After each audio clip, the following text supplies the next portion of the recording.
नमस्कार दोस्तों, एक बार फिर पारसी धर्मशाला पंकज स्वामी के शब्दों में आपके सामने है। पिछले एपिसोड में आपने सुना कि मीनू श्राफ पारसी धर्मशाला में हैं और वहाँ पारसी समुदाय का प्रमुख त्यौहार खुर्दाद साल मनाया जा रहा है। पारसी समुदाय के अध्यक्ष दोराब वजान भी हैं और समाज के तमाम लोग वहां पर हैं। उस अवसर पर पारसी समुदाय की तमाम तरह की समस्याओं पर विचार विमर्श हो रहा है। पारसी धर्मशाला का जो 45,000 स्क्वायर फीट का जो प्लॉट है, भूखंड है, उस पर तमाम भू माफियाओं की नजर है और उस पर भी चर्चा होती है। जियो पारसी अभियान पर चर्चा तो होती ही है, लेकिन विशेषकर जो शहर के केंद्र में स्थित जो पारसी धर्मशाला का बड़ा भूखंड है, उस पर माफियाओं की नजर है। सब लोग एकमत होते हैं कि चलिए कलेक्टर और एसपी से मिला जाए। तो जबलपुर के एसपी और कलेक्टर से मिलने के लिए बात तय होती है और आगे की कहानी आपके सामने हाजिर है। हमें इस संबंध में कलेक्टर व एसपी से एक बार जरूर मिलकर अपनी बात रखनी चाहिए। मीनू की बात पर वहां मौजूद शहर के सभी पारसियों ने सहमति जताई। 2-3 दिन के पश्चात शहर के सभी 40 पारसी महिला व पुरुष कलेक्टर से मिलने पहुंचे। सोमवार का दिन होने के कारण कलेक्टर लंच तक मीटिंगों में व्यस्त रहे। लंच में जाने से पूर्व वे अपने चैम्बर में पहुंचे तो उनके कक्ष के समक्ष हलचल मच गई। शहर के सभी पारसी पहली बार अपनी समस्या को लेकर कलेक्ट्रेट गए थे। उनमें से अधिकांश बुजुर्ग होने के कारण वहां रखी हुई बेंचों पर बैठ गए और जिनको जगह नहीं मिली उनके लिए सीढ़ियां सहारा बन गई। मीनू को छोड़कर सभी पारसियों के लिए कलेक्ट्रेट की भीड़ और वहां की गहमा गहमी असहनीय हो रही थी। मीनू श्राफ ने अपनी सार्वजनिकता के कारण कलेक्ट्रेट के वातावरण में तालमेल बैठा लिया। इस बीच वह 2 बार कलेक्ट्रेट की कैंटीन में जाकर चाय भी सुड़क आया। कलेक्टर साहब कक्ष के बाहर जमा भीड़ को कुछ सेकंड में निपटाने लगे। पारसियों को यह बुरा लगा कि कलेक्ट्रेट में सबसे पहले पहुंचने और सबसे पहले उनके द्वारा भेजी गई पर्ची पर कलेक्टर साहब ने अब तक कोई ध्यान नहीं दिया। कलेक्टर ने सभी को निपटाने के पश्चात पारसियों को बुलवाया। मीनू, दोराब वजान, केयरमान बाटलीवाला, फारूक होमजी ने सभी को एकत्रित कर कलेक्टर के चैम्बर में प्रवेश किया। दोराब वजान ने धीरे से कलेक्टर को पारसी धर्मशाला पर जमीन माफिया के खतरे से अवगत कराया। दोराब वजान जब बोल रहे थे तब तक कलेक्टर ने अपने चश्मे को कवर में रखते हुए घंटी बजा दी। उनके चैम्बर के बाहर खड़े दरबान के लिए यह संकेत था कि कलेक्टर साहब लंच के लिए घर जाने वाले हैं। दरबान घंटी बजते ही कलेक्टर के चैम्बर में प्रविष्ट हो गया और उनका ले जाने वाला उनके सामान को समेटने लगा। पारसियों के समूह को महसूस हुआ कि संभवतः कलेक्टर उनकी समस्या गंभीरता से नहीं सुन रहे हैं। कलेक्टर ने कुर्सी से उठते हुए कहा कि वे लोग इसके लिए कमरा नंबर 14 में एडिशनल कलेक्टर से मिल लें। उम्र का दिसंबर आपको वह दृष्टि देता है कि आप सतह के नीचे भी देख पाएं। बुजुर्ग पारसी पुरुष और महिलाओं ने भांप लिया कि कलेक्टर ने उन्हें टरका दिया। इन्हीं बुजुर्गों में से एक आवाज उठी कि हम लोग अल्पसंख्यक धर्म के हैं, इसलिए कोई हमारी नहीं सुन रहा है। मीनू श्राफ ने उन्हें सांत्वना देते हुए कहा, अंकल आंटी, यह कलेक्ट्रेट ऐसी जगह है जहां किसी की नहीं सुनी जाती, लेकिन हम लोगों को निराश नहीं होना चाहिए। एडिशनल कलेक्टर साहब से मिलते हैं, देखते हैं वह क्या बोलते हैं।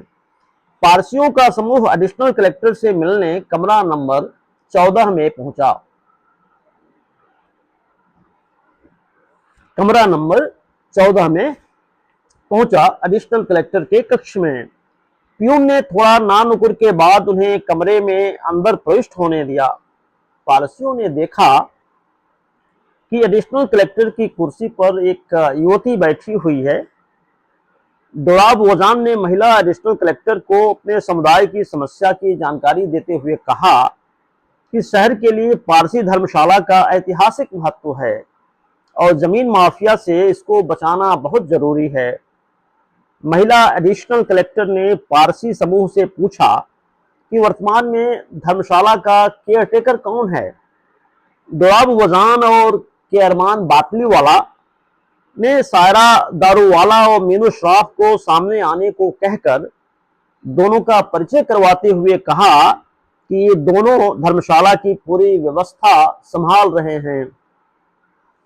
87 वर्षीय सायरा और 69 वर्षीय 87 ईयर्स ओल्ड सायरा और 69 ईयर्स ओल्ड मीनू श्राफ को देखकर महिला एडिशनल कलेक्टर आश्चर्य में पड़ गईं कि दो उम्र दराज लोग भला मौका पड़ने पर जमीन माफिया का क्या मुकाबला कर सकेंगे। एडिशनल कलेक्टर ने पूरे समूह को देखकर पूछा कि क्या आपके समुदाय में कोई ऐसा युवा व्यक्ति नहीं है जो धर्मशाला का प्रबंधन देख सके।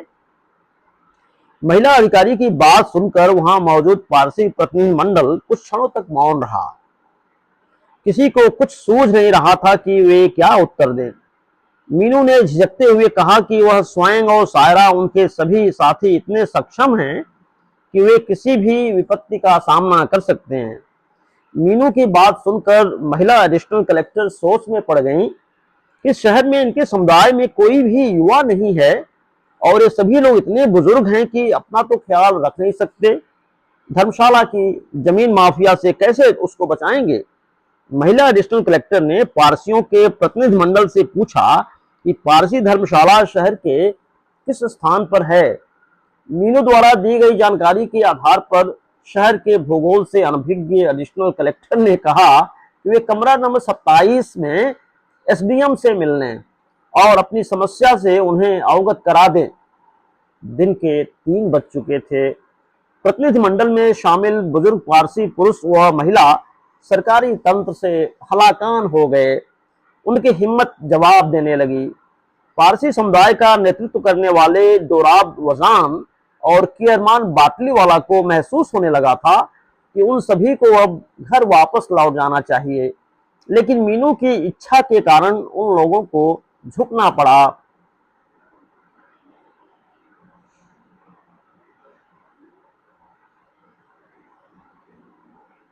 मीनू की इच्छा के कारण उन लोगों को झुकना पड़ा। अब थोड़ा सा झुकेंगे तो थोड़ा सा वाचन में गतिरोध भी आएगा। मीनू आगे चलने लगा और प्रतिनिधि मंडल के लोग एक दूसरे का हाथ पकड़कर घिसटते हुए धीरे धीरे उसके पीछे कमरा नंबर 27 की ओर चल पड़े। कमरा नंबर 27 में पहुंचने पर उनको बाहर बैठे प्यून से जानकारी मिली कि एसडीएम साहब धरने पर ज्ञापन लेने गए हैं। धरने का ज्ञापन लेने गए हैं एसडीएम साहब और उन लोगों को इंतजार करना पड़ेगा। प्रतिनिधिमंडल में शामिल सभी लोग एक दूसरे का मुंह देखने लगे। सभी ने मीनू की ओर प्रश्न चिन्ह निगाहों से देखा। मीनू ने सभी को हौसला देते हुए कहा कि दिन भर तो इस काम में लग गया है, थोड़ा और इंतजार कर लेते हैं, थोड़ा और इंतजार कर लेते हैं। लगभग शाम के 4 बजे 3 व्यक्ति कमरे में प्रविष्ट हुए। प्यून ने कागज की पर्ची एसडीएम के समक्ष रख दी। एसडीएम ने पारसियों के प्रतिनिधिमंडल को बुलाने को कहा। प्रतिनिधिमंडल एसडीएम के कमरे में प्रविष्ट हुआ तो दोराब वजान ने मीनू से कहा कि वही पूरी बात साहब को बताए। मीनू जमीन माफिया के खतरे के संबंध में जानकारी देने लगा। एसडीएम ने जैसे ही पारसी धर्मशाला सुना, उन्होंने अपने सामने बैठे व्यक्ति से कहा, तहसीलदार साहब, क्या यह वही मामला है जिसका आप जिक्र कर रहे थे। सामने बैठा व्यक्ति जो तहसीलदार था, उसने धीरे से सिर हिलाकर सहमति व्यक्त कर दी। एसडीएम ने पारसियों के प्रतिनिधिमंडल से पूछा, क्या उनके पास धर्मशाला से संबंधित सभी कागजात वगैरह हैं कि नहीं? एक दो दिन में आप उनको लेकर आइए, फिर हम लोग देखेंगे कि धर्मशाला का मालिकाना हक किसका है। और वाकई में जमीन माफिया धर्मशाला पर कब्जा करना चाहता है, कब्जा जमाना चाहता है, या आप लोगों की कोई कल्पना है?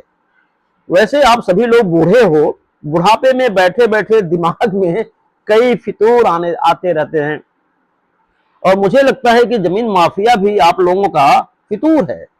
एसडीएम ने हंसते हुए कहा। पारसियों का प्रतिनिधिमंडल एसडीएम की बात सुनकर हतप्रभ रह गया। प्रतिनिधिमंडल के किसी भी पुरुष या महिला ने एसडीएम की बात का जवाब देना उचित नहीं समझा, और वे उनके कमरे से बिना कुछ बोले बाहर निकल गए। इस घटना के पश्चात शहर का पारसी समुदाय निराश हो गया, और उन्हें महसूस हुआ कि उनके समुदाय के प्रति कोई भी संवेदनशील नहीं है। अनौपचारिक रूप से उन लोगों के बीच कई बार इस मसले पर बात हुई, लेकिन वे सभी कोई ठोस निष्कर्ष पर नहीं पहुंच पाए। मीनू श्रॉफ की नियमित दिनचर्या ने फिर गति पकड़ ली। उसका सुबह से डिलाइट टाकीज निकल जाना और वहां दिन भर गुजारना। मीनू वहां व्यस्त तो रहता, लेकिन उसके दिमाग में दिन भर जमीन माफिया की बात घूमती रहती। कई बार उसे स्वयं लगने लगता कि कहीं वाकई में उसका और सायरा आंटी का भ्रम, या एसडीएम की भाषा में कहें तो कोई फितूर तो नहीं है। एक दिन उसने सायरा आंटी से पूछ ही लिया, आंटी, उस दिन से आज तक मैं सोच रहा हूं कि जमीन माफिया के जिस खतरे से हम लोग भयभीत हैं, वह केवल भ्रम तो नहीं है। आंटी ने उसे गहराई से देखा और बोली, मीनू, मेरी उम्र 87 वर्ष है। इतने वर्षों का कोई तजुर्बा तो होता है। तुम समझते हो सिक्स सेंस। मेरा सिक्स सेंस कह रहा है कि कहीं न कहीं कोई हमारी धर्मशाला पर नजर गड़ाए हुए है। जब तक मैं जिंदा हूं, अपनी धर्मशाला को तो बचाऊंगी। बचपन से मेरी यादें यहां से जुड़ी हुई हैं, चाहे बचाने में मर जाऊं। मीनू, तू तो मेरा साथ देगा ना? मीनू सायरा आंटी की बात सुनकर भावुक हो उठा। किसी तरह उसने आंसू को तो नियंत्रित कर लिया, लेकिन वह आवाज को काबू में नहीं रख पाया और रुंधे गले से बोला, आंटी, जब आप 87 वर्ष की उम्र में जमीन माफिया से टक्कर ले सकती हैं, तो भला मैं तो अभी 70 का नहीं हुआ। क्यों आप मुझे शर्मिंदा कर रही हैं? मैं भी उन लोगों की किसी हरकत का जवाब देने के लिए हर तरह से सक्षम हूं। मीनू बोलते बोलते अचानक फट पड़ा और दहाड़ मारकर रोने लगा। सायरा दारू वाला मीनू की यह स्थिति देखकर भौचक्की रह गई। उसे कुछ सोच नहीं रहा था कि वह इस समय क्या करे। सायरा ने किसी तरह मीनू को शांत कराया। सायरा ने मीनू को पुचकारते हुए कहा, अरे मीनू, तू इतना इमोशनल क्यों हो रहा है? मेरे को देखना, मैं क्या इमोशनल हो रही हूँ? हाँ, मैं इमोशनल हूँ धर्मशाला को लेकर, लेकिन खुद को कंट्रोल करो।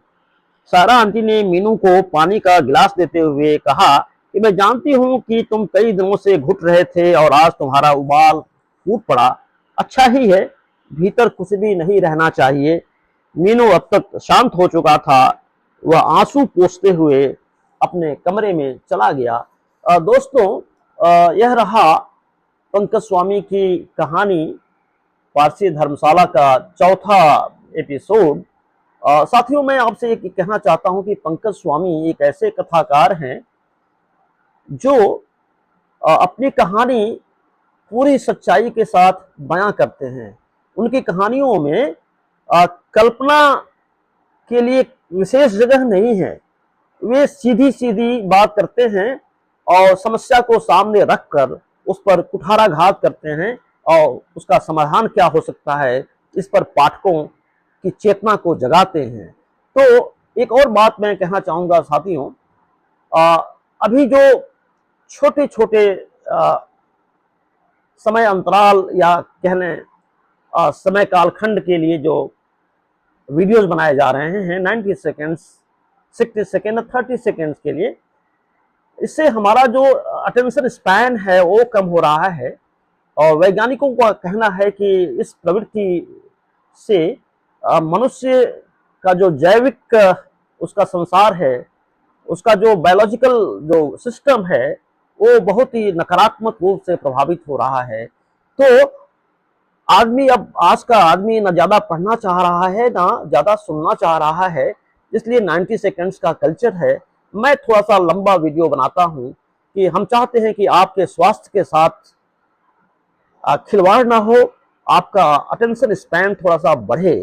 तो दोस्तों मुझे क्षमा कीजिएगा इस लंबे वीडियो के लिए, लेकिन ये सभी के हित में है, हमारे हित में है, हमारे बच्चों के हित में है कि हम पढ़ने की संस्कृति और सुनने की संस्कृति को समृद्ध करें, क्योंकि पूरी दुनिया एक स्मृति लोप के युग से गुजर रही है, इससे हमें बचना है। तो साथियों, अगर आपने लाइफ विद लक्ष्मीकांत को अभी तक सब्सक्राइब नहीं किया हो तो जरूर कर लीजिएगा, लाइक कीजिएगा। पसंद नहीं आता है तो डिसलाइक भी करने में कोई हर्ज नहीं है, लेकिन अपने कमेंट से, अपनी टिप्पणियों से, अपने सुझावों से हमारा उत्साह वर्धन जरूर कीजिएगा। और एक विशेष गुजारिश है कि अधिक से अधिक संख्या में अगर आप अपने मित्रों से, अपने परिचितों से, रिश्तेदारों से, अपने कलीग्स से अगर life with Lakshmikant YouTube channel को सब्सक्राइब करवा दें तो हमारा हौसला और बढ़ जाएगा। तो नमस्कार दोस्तों, 5वें एपिसोड में हम फिर कभी मिलते हैं, तब तक के लिए अपना ख्याल रखिए।